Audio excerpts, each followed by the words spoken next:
welcome to another installment of the Fragments of Silicon reviews. Let's see, 3 reviews, 1 impressions. Hi, sorry about that. Uh, okay, we can take that from the top. Yeah. Like, Oh, did you just go live? Yeah. it's fine. It's fine. Like, Alrighty. no, So everyone's good and settled. yeah, Sorry, I was late. we I noticed. was Yeah. calling. I was on a phone call with someone. I thought you might have been stuck in traffic again. No, I don't know, your message, you get your away message says back this evening, so yeah, it always says that. I never change it. we know Gotcha. it. Like I said, we didn't know what you were doing, so I mean, I was out earlier, but it doesn't matter.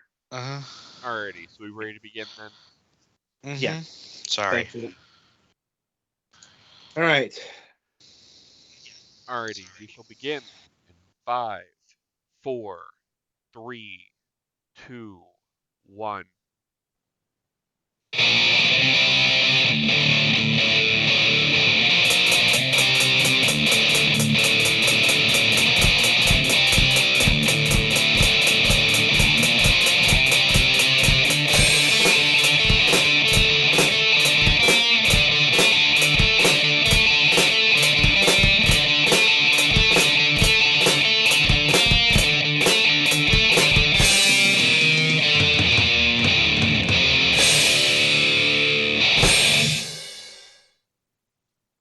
All right. Welcome to another installment of the Fragments of Silicon reviews.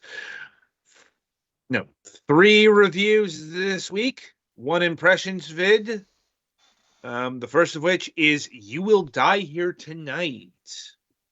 Explore in the top-down retro aesthetics and face the horrors of Breckenridge Hall in pulse-pounding first-person combat. Scavenge for supplies, solve puzzles, and upgrade your gear. Do whatever it takes to survive, but remember, you will die here tonight. So nothing like a horror game to, usher in the holiday season. Like, mainly because by the time I got this code, it was mid-November. And, I mean, the game came out on Halloween. Granted, that wouldn't preclude, like, us getting, like, an early access code, which has happened before. Point is, it's one of those horror games that came out on, All Hallows Eve. So, and just by the time we were able to get to it, it's approaching Christmas, but we do have a holiday review in Ebenezer and the Invisible World from some weeks back. Anyway, so this is an interesting beast because, on the surface, you might be thinking this game looks kind of Resident Evil-y. And certainly it does, particularly in things like the character designs, the mansion setting, zombies, if you actually play it, a lot of the puzzle design is vintage Resident Evil. How you might react to that, I suppose, depends on how you feel about, say, chess pieces being used as keys, either figuratively or, case of Resident Evil, kind of literally. I still remember Resident Evil 2, and I think it was 2, which had actual chess keys. There was even in like a bit of an elaborate backstory in the files that tried to justify this in universe. But this game is quite a bit different from Resident Evil. Especially this is looking like Resident Evil 1. First of all, the playfield, like the main action. Not exactly sure what to call it. That's top-down style, which I suppose is what if Resident Evil came out on, say, the Super Nintendo. This is to Resident Evil as the original friggin' what's it called? Grand Theft Sweet Home? Auto is no, it is to the original Grand Theft Auto is to the popular ones. I guess, but here's the thing: it's not a literal comparison. Just joking about this is the top-down version. right. I will note there's no actual analog here because I won't say that survival horror wasn't a thing in the 16-bit era. In fact, one of the better Super Nintendo games, Clock Tower, is very much a survival horror game, but that plays out side view point and click style. Yeah. This game literally did not exist back then. And, this is not a setting that's really used for horror. Much more analogous to horror games of the past is the actual combat mode, which is mentioned is a first-person gallery shooter. Though I do have to admit that invokes more House of the Dead than Resident Evil. It's not it's not exactly a light gun shooter, but it's closer to that than what you got in Resident Evil. Though it does kind of tune out more towards the survival horror thing, the way it's set up. You have to press a button to get your weapon ready, and then you press another button to shoot. Or, you do the same for melee attacks as well, which is, that's a survival horror mechanic. I think that might have come up in the Evil Within review we did recently. And I will say there is a bit of novelty to the combat here. Not just in terms of like the actual execution of the particular mechanics, but another mechanic I haven't mentioned is the shake mechanic. Again, I'm not exactly sure what to properly call it, but if a zombie, as in WarioWare Shake It, something like that. It's because when a zombie reaches you, he clutches you, and you have to shake them off, like quite literally. It's like kind of a rapid fire QTE style. And the interesting thing is, the more it happens, the more difficult it is to pull off. So there is a twinge of actual strategy to it, instead of the more mindless tapping of the buttons as you'd expect. And I suppose that sets the table in terms of the frontline mechanics, because that's really not the intriguing part of this game. No, that's the meta. Now, how to approach this without getting into spoilers, because it's pretty damn difficult to do that. I think I might have to just venture into spoiler territory to talk about what I need to talk about here, because it's kind of that important to what I need to bring up. So consider this spoiler warning territory if you wish to go in blind, which is Good thing not I a have a bad button for idea. that. Yeah. I'm like, so the title of the game, You Will Die Here Tonight, isn't just a tagline. It's not flavor. No, you will die here tonight. At least in the first loop. Yeah, there we go. So the first time you play, you have 6 characters. Aegis team, you're not stars, special forces or special, and they're all trapped in this mansion, and of course evil experiments are going on, and as it turns out one of your teammates is in on it. They have a Wesker, but they are in turn betrayed by mysterious forces, and it's pretty set up to have them die as well. But the kicker is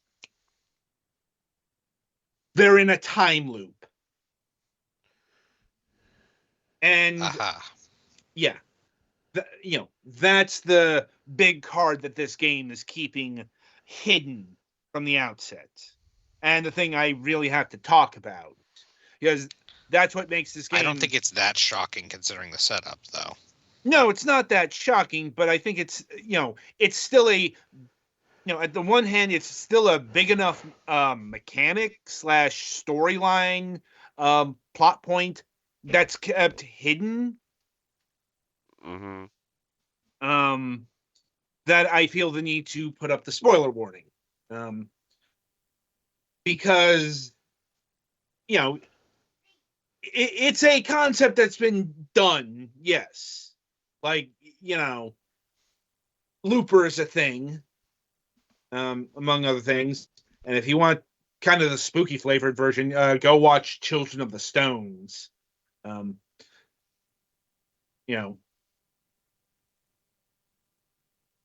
Anyway, so the ultimate point of this game is to break the cycle, get out of Groundhog Day, however you want to frame it. Easier said than done. Because at once, permadeath is and isn't a thing. Obviously, since you've got the time loop, if you die, you can come back, but that's only if everyone dies. If only some die, then you have a zombie you situation. In that your former team members are now zombies that you have to eventually deal with at some point. Like I said, this game gets a lot more interesting the more you delve into it. And indeed, some of the puzzles are hinged on the looping mechanic as well. I won't give any spoilers there, but like I said, it's a game that's far deeper than initial projections would imply. And it doesn't take that long to get really introduced to everything. Because, you probably aren't going to survive your first outing. Or even if you do well, let's just say some bullshit will happen to speed things along. That is actually what happened to me. I even got a apparently really rare achievement out of that.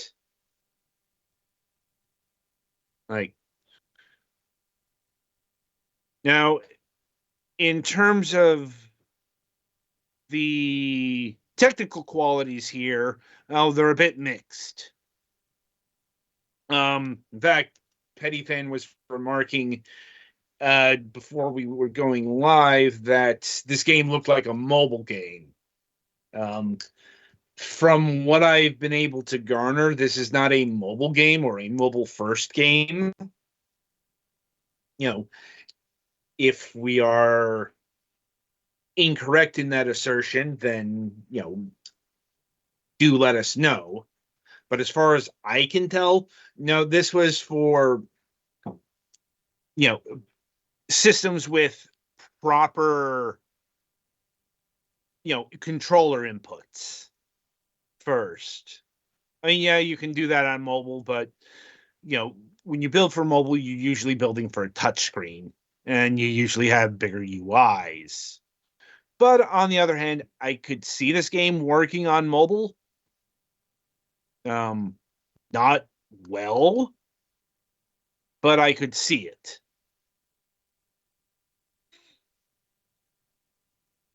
So, putting that aside, the production values are fine.